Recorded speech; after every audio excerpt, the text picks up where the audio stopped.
আমি অনুপ বর্মন। আমি এবার বন্য অ্যাডমিশন কেয়ারে কোচিং করেছি। আমার বন্য রোল হচ্ছে ৩১-৮১। তো বন্য থেকে কোচিং করার পরে আমি ঢাকা বিশ্ববিদ্যালয়ের সি ইউনিটে ৬৪২তম এবং রাজশাহী বিশ্ববিদ্যালয়ের বি ইউনিটে ৩৫৯তম স্থান অর্জন করেছি।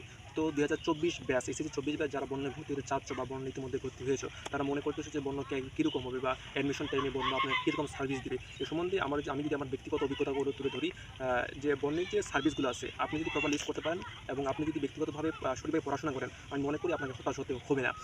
বন্যের যে কাউন্সিলিং, বন্যের যে এক্সাম সিস্টেমগুলো, কন্টিনিউ যে এক্সাম হওয়ার ফলে আপনার একটা হ্যাবিট হয়ে যায় যে পরীক্ষার হলে গিয়ে আপনাকে সেরকমভাবে পরীক্ষার যে ভীতি এটা আপনাকে টোটালি দূর হয়ে যায়। তো পরীক্ষার হলে গিয়ে আপনার সেই ভয়টা আর থাকে না। তারপরে আসে যে বন্যের যে ক্লাসের মানগুলো। তো বন্যের ক্লাস আপনারা সবাই জানেন যে বন্যের ক্লাসটা ঢাকা বিশ্ববিদ্যালয়ের পুরো বড় ভাইয়েরা যারা অনেক এক্সপার্ট। তো আশা করা যায় তার ক্লাস আমার কোনো ক্লাস কোনো সব ক্লাস ভালোই ছিল।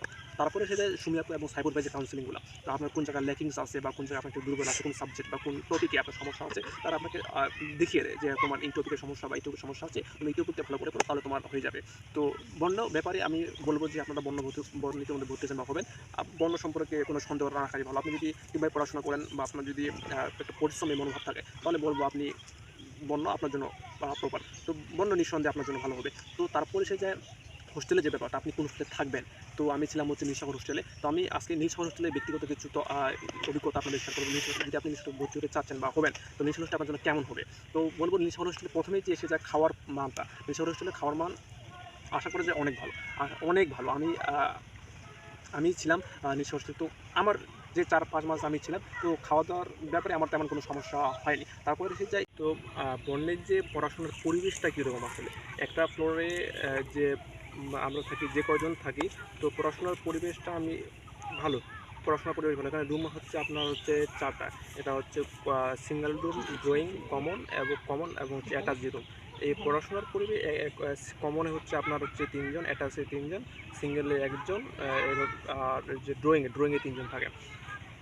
তো পড়াশোনার পরিবেশ তেমন কোনো সমস্যা হওয়ার তো কথা নয়। আমার তেমনভাবে কোনো সমস্যা হয়নি। তো এখানে বেশি যে হেল্পফুলটা বিষয়টা ছিল, আমরা এক ফ্লোরে যখন ১০ জন থাকি, তো আছে যে অনেকে আছে অনেক ধরনের, যেমন আমার হচ্ছে অভিযাত্রী বই আছে, অন্যজনের একটা অভিযাত্রী বই নাই। আমি যে সময় অভিযাত্রী বইটা পড়ি না, সেই সময় সে অভিযাত্রী বইটা নিয়ে পড়লো।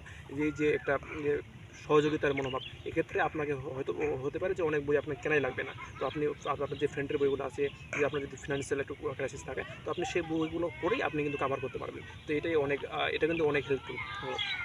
তারপরে এসে যায় স্টাফের যে ব্যবহারটা।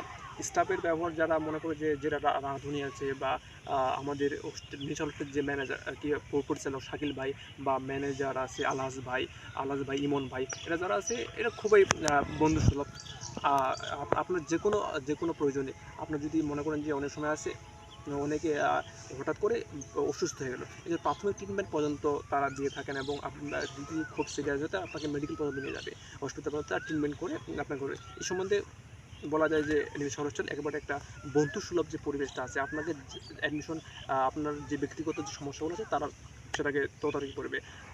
তারপরে যে বলবো যে নীলসাগর হোস্টেল হচ্ছে খাওয়ার মেনুটা, মনে করেন যে এখানে সপ্তাহে পদ্ধতি কিন্তু মানে সকালে যে থাকে আপনাকে দুপুরে হচ্ছে কোনো দিনও থাকবে আপনার হচ্ছে মাংস, কোনো দিনও হচ্ছে কী বলে ডিম, আর কোনো দিনও হচ্ছে মাছ। এই মেনু থাকে, মানে একটা দিন চেঞ্জ করে দেয় আপনাকে। তো খাওয়া দাওয়ার ব্যাপারে কিন্তু তেমন কোনো সমস্যা হবে না। তো আপনারা যারা সামনে আপনাদের কিছুদিন পরে এক্সাম ভালো করে দেওয়ার পরে আপনারা যারা বন্যতে যাবেন বা নীলসাগর হোস্টেলে উঠবেন, আপনাদের জন্য শুভকামনা। এবং আমি বলবো যে বন্য আপনার জন্য খারাপ হবে না, নীলসাগর হোস্টেলও আপনার জন্য খারাপ হবে না।